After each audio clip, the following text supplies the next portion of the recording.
What is behavior genetics, you might ask?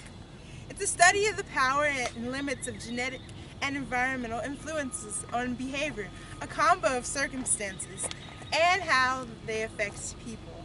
Our environment is everything around us.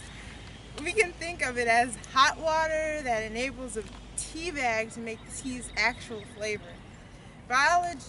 Biologically, our chromosomes are DNA that contain genes.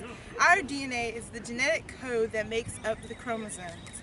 Our genes are units of heredity that make up the chromosomes that are capable of synchronizing a protein, and genomes are the complete structure for actually making an organism. Genes!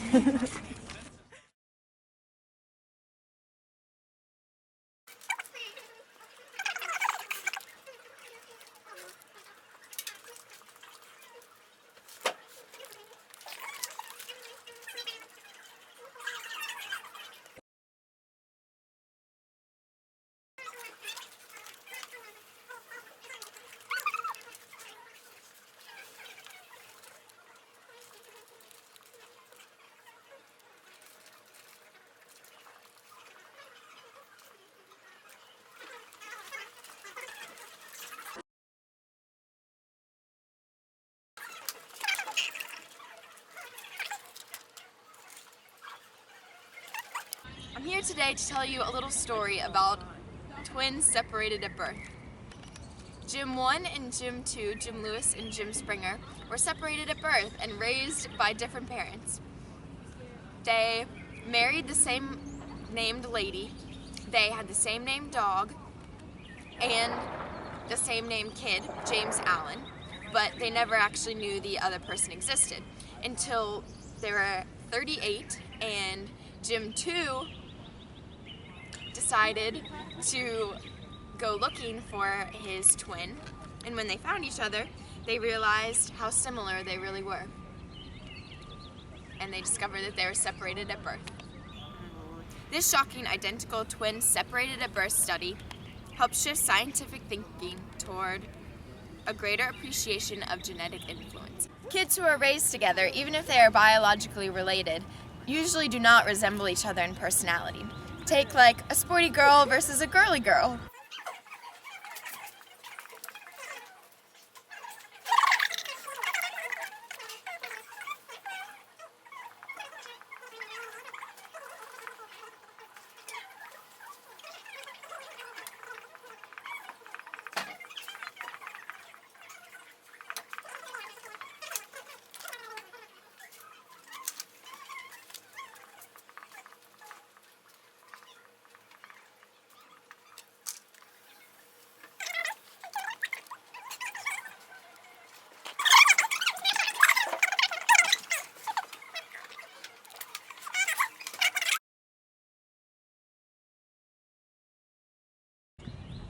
Adaptation helps us survive.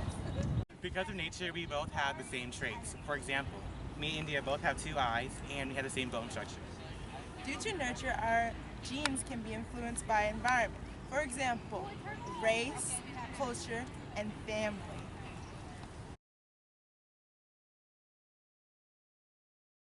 Both genes and experience are important, but to be precise, they interact. Consider baby 1. Baby 1 is slightly more attractive, sociable, and easygoing. She therefore attracts more attention. This causes her to develop into a warmer, more outgoing child who more often seeks friends and activities, which encourages social confidence. Okay, so like the state of today's economy, guys. So Donald Trump is about to be president. Hey guys, can I sit with you? Yeah. Down. Yeah, she really did not. This is compared to baby 2, who is slightly less attractive, sociable, and easygoing, and therefore ends up less outgoing and less socially confident. Did y'all see that little thing about the Kardashians? Which Kardashian? Let's just be real. You know which Kardashian, you know what I'm talking about. Our environment triggers gene activity. Genes!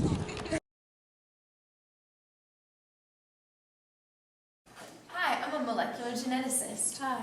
I'll be pairing with a psychologist to test your blood and genetically analyze it for abnormal psychological disorders. Okay.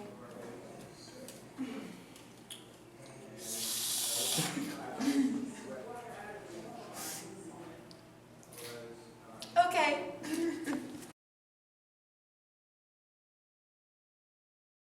Hello, and my name is Charles Darwin. I'm the creator of natural selection.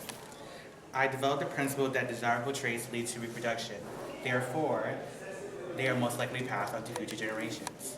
In human, genes allow us to learn and therefore adapt to life in varied environments.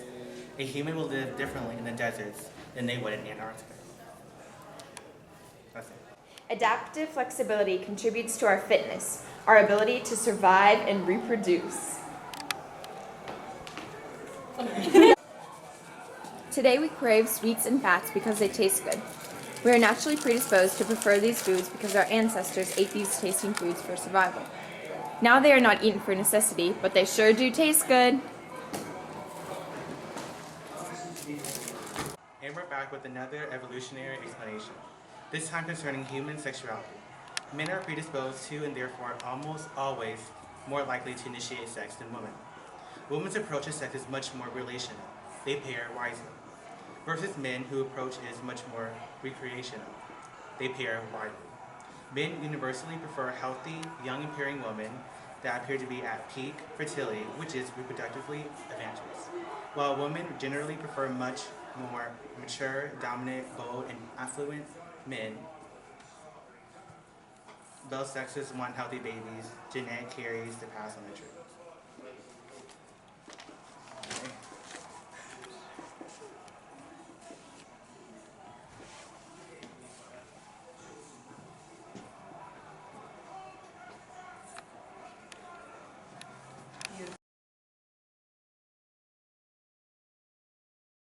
All they use is the hindsight explanation. They start with an effect and work backwards to propose an explanation.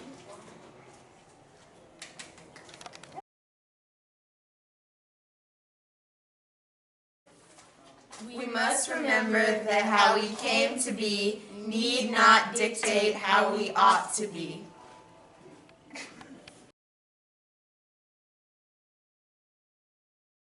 Are the complete structure for actually making an organism. Genes. Oh, wow. I'm finished.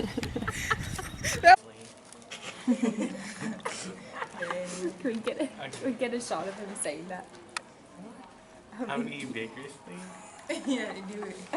Okay. Today we crave sweets and fats because they taste good. We are naturally...